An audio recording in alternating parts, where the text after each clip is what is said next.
of Bay Ridge. Welcome to another edition of After Hours. This is a special one. I'm filming it on Easter Sunday and so glad to say He is risen. He is risen indeed. As I mentioned on Sunday morning, I wanted to take a little bit of time to talk about some of the evidences that God has given so that we can know Jesus is the Messiah, the Son of God, and that He has been raised from the dead and we can put our trust in Him. And it's going to be kind of working together, this After Hours video and the blog post. It's going to come out on Wednesday, and I'm actually sharing a blog that someone else wrote on Wednesday, and I'm going to use some of it today, but also some supplementary information. And the name of that is I Believe in the Death of Julius Caesar and the Resurrection of Jesus Christ. And those two things are linked together, and it's so important for us to understand this. Mark Twain quipped a long time ago that faith is believing what you know ain't so. And that idea that faith goes against the evidence, faith is just this, you have evidence, I have faith, is so common in our culture. I mentioned just briefly on Sunday morning that I watched a clip recently of Bill Maher interviewing an actor who's a believer, but Bill Maher was spouting all of this false ideas regarding why you can't really believe that there is no evidence to support Christianity. He thinks that faith is something we have that we hold on to in spite of the lack of evidence. And he kind of, I kind of respect you for that, but that's not something I could do. That is the opposite of faith. Rejecting Jesus is actually the blind faith. We don't hold blind faith. We have a faith that is based on solid evidence. It's the rejection that requires blind faith. Now, why I say this, we're just going to use Julius Caesar and Jesus Christ as a great case study. If I were to walk out and ask people, do you believe Julius Caesar lived and died? People would say, of course I do. Well, what about Jesus? Do you believe he lived and died and was raised? Well, I don't know. But the fact is, and this is indisputable, there is more evidence for Jesus, for his teaching, his death, and his resurrection than there is regarding anything regarding Julius Caesar. Now, why I say that? When you look back at history, and this was my undergrad degree, was in history, so I understand how you do this. When you're looking at ancient history, there are several things that we pay attention to tell us how we know something is true. And the things that point to the evidence are I'm going to go over four of them. Number one, the New Testament records are far closer in time than Caesar or any other ancient piece of literature or record that we have. One of the great writings we have that tells us about Julius Caesar and many of the events that happened in Rome during his time was written by a historian named Plutarch, and he wrote a book called The Lives. And that book was written 160 years after the time of Caesar, okay? From the time of the events of Julius Caesar's death, there was 160 years to the time that Plutarch sat down and wrote it, and that is actually excellent in the ancient world. There are few records we have that are actually that close in time. But the New Testament writings are written within 20 years of the time of Jesus. Many of the writings in the New Testament. There are some that might be within even a couple of years. The entire New Testament was clearly written within 60 years of the time of the life and the ministry and the death and the resurrection of Jesus. And much of the New Testament is written by eyewitnesses, not people who heard from someone else, actual eyewitnesses. And people who want to try and get around this, they'll start saying, well, the New Testament is written much later. There is no basis for saying that whatsoever, other than I just want to commit intellectual suicide.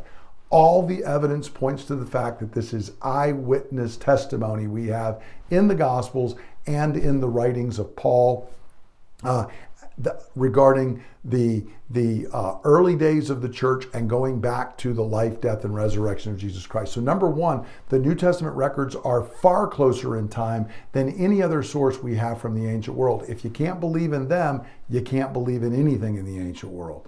Number two, the oldest New Testament manuscripts are actually far closer in time. So I mentioned that Plutarch wrote 160 years after the time of Julius Caesar. And again, that was very close and short. But the earliest manuscript we don't have what Plutarch wrote 160 years after Julius Caesar's death. The earliest manuscript is 800 years after Plutarch wrote. So people take this and they will take it very seriously and say, I believe this, but it's 800 years from the time that Plutarch wrote it, 960 years from the events that it covers. And that is very typical for ancient manuscripts. This is not unusual. That is very, very common. You could say the same thing with the writings of Homer, for example. But the earliest fragments we have in the New Testament are within 50 years of the events that they're recording. Within 50 years of when they sat down and wrote them. Most of the New Testament we have available within 200 years of the events. So Plutarch, there's nothing for 800 years. We have almost the entire New Testament within 200 years. We have many entire copies of the New Testament within several hundred years when we have nothing from Plutarch during that same time. Yet we will say that we will accept the one. There is no ancient document that can stand up next to the New Testament for when it was written and when we have the earliest manuscripts. But not only that, there's a third thing we look at. How many different manuscripts do we have? And again, the New Testament excels. Plutarch's Lives, that was written 160 years after, and we have to wait 800 years to get a manuscript. There are a grand total of 10 manuscripts of Plutarch's Lives. The New Testament, on the other hand, there are over 6,000 manuscripts and fragments, and those are growing every year. We are finding more and more and more of them.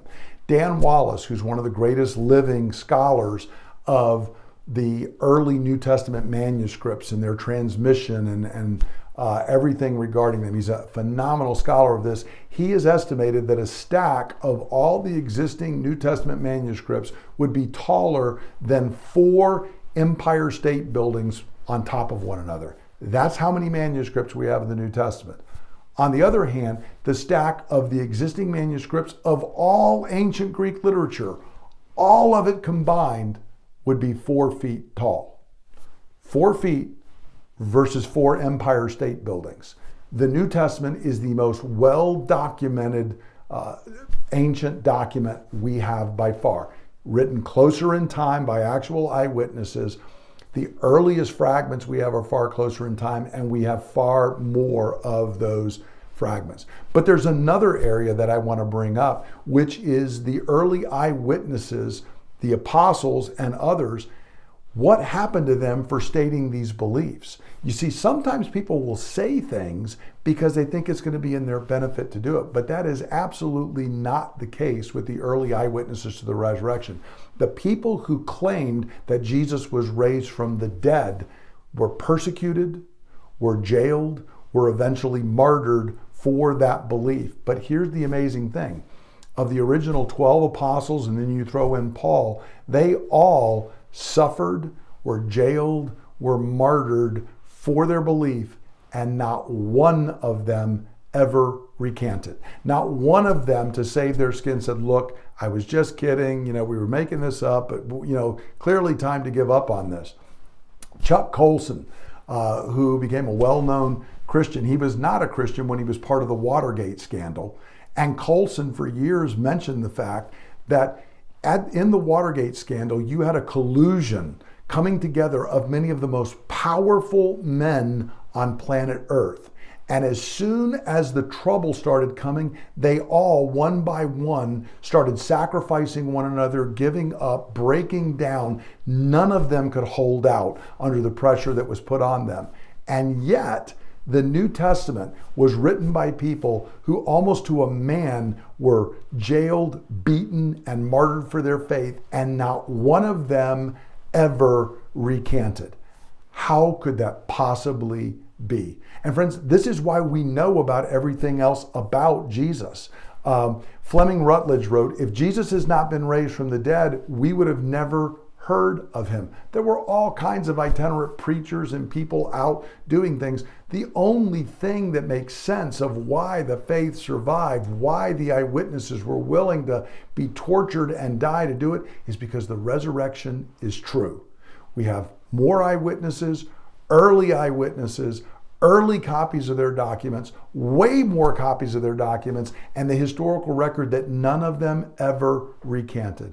Brothers and sisters, we do not believe because of blind faith. All the evidence points in our direction. If you can't believe in the evidence that we have for the resurrection of Jesus Christ, you can't believe in the life and the death of Julius Caesar. We simply have far more. So don't let anyone accuse you of blind faith. Lovingly, perhaps even humorously, point out to them, I actually don't have nearly enough faith to believe the nonsense you're believing. I couldn't muster up that kind of blind faith. I actually have a faith that is built on firm evidence.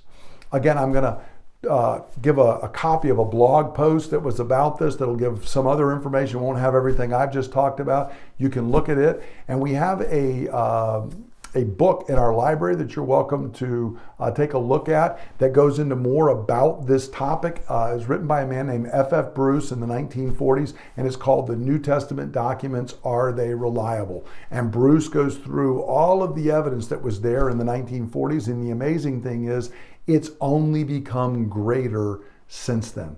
Brothers and sisters, you can believe in the death of Julius Caesar, but even more, we can believe in the resurrection of Jesus Christ. We can say with absolute assurance, He is risen. He is risen indeed. That is good news. Let's go and tell the world. Have a great week. I look forward to us coming together this week again to celebrate and worship our risen King. God bless.